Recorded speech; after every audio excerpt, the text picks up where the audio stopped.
Okay, so this video is probably not going to be for you fellas, but you can watch if you really want to. It's just going to be a whole lot of things you might not want to hear about. And this also is probably going to be TMI for anybody who hasn't nursed a baby. But I wanted to share a little bit. I opened up a little bit, and I've been pretty private about most of this summer. But I wanted to share a little bit about kind of the fight that I had this summer. I told you guys we finally found out when Kennedy was 2 months old that she had a tongue tie. And I didn't even know that was a thing. I'd heard it before, but I thought it would be like, I don't know. I pictured like a snake on a baby, snake tongue, something like that. But it turns out it's something that you don't really know unless you have it checked. It's more like under here. Basically her tongue was too tight, and so when she would go to nurse, she basically was suffocating my nipple to the point that like I lost pieces of it, and there was so much damage, and which caused a lot of infections, which caused more pain than I've ever felt in my entire life. And I have birthed 2 babies with no drugs. So that's kind of where I've been. And I told you guys in a couple posts that I've never really had to deal with physical pain, and it rips you. Like I felt so disconnected the entire summer. By the time when she was 2 months old, so she was born on the last day of school. And so basically right when summer started, I brought her home to a house full of excited kids, had a new sister and no school. And we had struggles right from the beginning with nursing. And I took her in a million times to different specialists. No one checked the tongue tie thing. So anyway, by the time we found the tongue tie thing, I was in a really, really bad spot. I was literally crying all day, every day, and in so much pain. And too determined because I got the breastfeeding thing taken away from me when Emmett died from Titus, when I was nursing Titus. So bullheaded woman would not stop no matter what it took. So finally the baby got her tongue fixed. Things felt a little better, but every time she nursed, it would open up all the wounds again. Long story short, I then pumped for about a month and a half, which was also painful in a different way, but it was at least allowing some healing. And Kennedy was taking a bottle. And I had it set in my mind that she was going to just easily be able to nurse and everything. I'm trying to make this like a super long summer story short. I finally got to the point that I said I can't do this anymore. And I ended up going to Idaho and did a bunch of treatments. It's like a laser. I'm going to explain it to you guys in more detail, but it was a laser treatment that helps with healing and infection and scar therapies, all of these things. And I had spent probably $1,000 on different products. And this and a few other things that I'm going to share with you guys actually ended up helping. So this video really is for anybody who's struggling with the nursing thing, because I never have before, except for with the twins for a short time. But I want to share different things that it helped, but also talk about kind of the emotional battle that it was. And I think I probably had a little postpartum depression, but it was so masked by physical pain that I didn't even have time to acknowledge it. And so I found a lot of vitamins that have helped that. Anyways, yeah, I wanted to kind of explain where I've been. I've gotten a lot of messages from you guys, and you're super sweet on asking me where the heck I am. That's where I've been. I've been focusing on a baby who deserves every second of my time. I did not plan an event for the fall, and it's mainly because I've just been kind of healing. And honestly, I don't even know if it was postpartum depression. I think I've been going through a lot of PTSD. So we're going there again. And I've explained that a little bit to you guys too. But anyways, that's where I've been. And I want you to know that I'm still here and I'm still fighting just like you guys through daily battles, new struggles. And I get messages sometimes like, oh, your life is so perfect now. No, it's not. I have an amazing husband who I would not trade for anything. And I have an amazing baby, and I have amazing children, and I have an amazing life, just like so many of you. But with those blessings also come hard things that we have to do.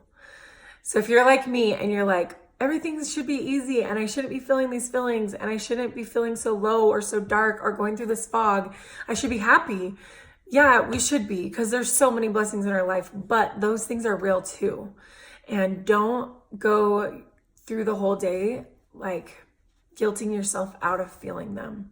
If you're struggling, if you're feeling suicidal, if you're feeling dark in any way, there is an answer. There's so many things that help in our lives. So don't give up, I guess. There were so many days this summer that I even said to Scott one day, I was like, I think the only way out of this pain is if I jump off a cliff. Like, I've tried everything. I've purchased everything that they tell me to try. Every lactation specialist, I've done everything that she tells me to do. Every doctor, I've taken all of the medicine to get rid of whatever he thinks that I have. And I felt so hopeless. Definitely, I never got to that point for real.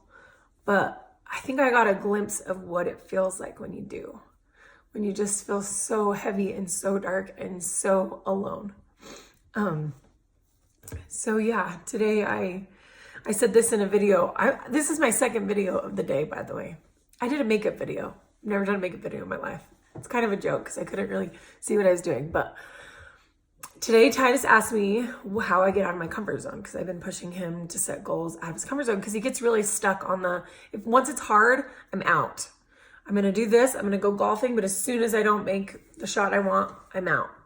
And so with this type of child, he's a type 4. If you guys are Carol Tuttle followers, love her. But he's a type 4 and he gets really stuck in his mind. So his goals have been really like not pushing himself at all. And so I've been trying to help him do that. Anyways, this morning he was like, so how do you push yourself, Mom? How do you get out of your comfort zone? And I'm like, no, I don't. Not lately. Lately, I feel like I just have wanted to hide. I've not appreciated a lot of the amazing things my body can do because I've been stuck on the things that it was struggling doing. So this is me outside of my comfort zone, wanting to share with you that it's never past hope. If your darkest day is today, I just want you to know you're not alone. And we're all fighting. And you have a friend here, and I'm sure you have friends everywhere who love you. So don't give up. Don't give up. And the next few posts, I'm going to put some pictures of things that helped me. Please send any mothers, please. I know nursing is not that big of a deal to some people.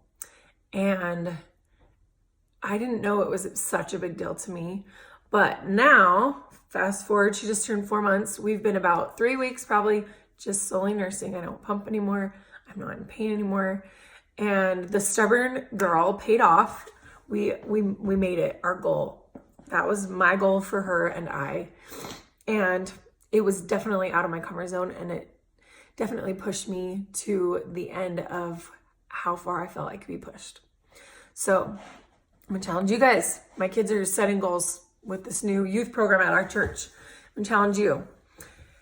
4 different goals is what they have to do. Let me see if I can remember them. Titus can remember, but I can't always. So a physical goal, or physical goals that you can put your time into for your physical body, for a sport, those kind of things. And then a goal where you're connecting with God, a spiritual goal, an intellectual goal, and a goal where you're connecting with other people. Like Kalia's was, if she sees anybody alone on the playground, she's going to create the biggest friend group she can possibly make. I actually told her that one because that was me when I was her age. And I loved it, though, that she's using that goal. So if you had those 4 goals in mind, what would be different if you could accomplish them? Today, my day is going to be different because instead of struggling with an imperfect body and a body that I hope can lose weight, I'm having a hard time, you guys. I've lost like 8 pounds since she was born, and she was 6 pounds. So this is new for me. So making videos hasn't been something I feel like I want to do, but here we are. We're making videos. I am outside my comfort zone, so you can too.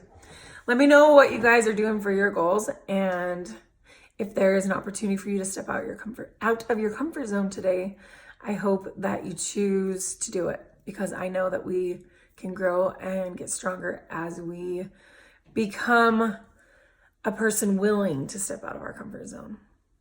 All right. Have a great day, you guys. I have a baby who's going to wake up any second.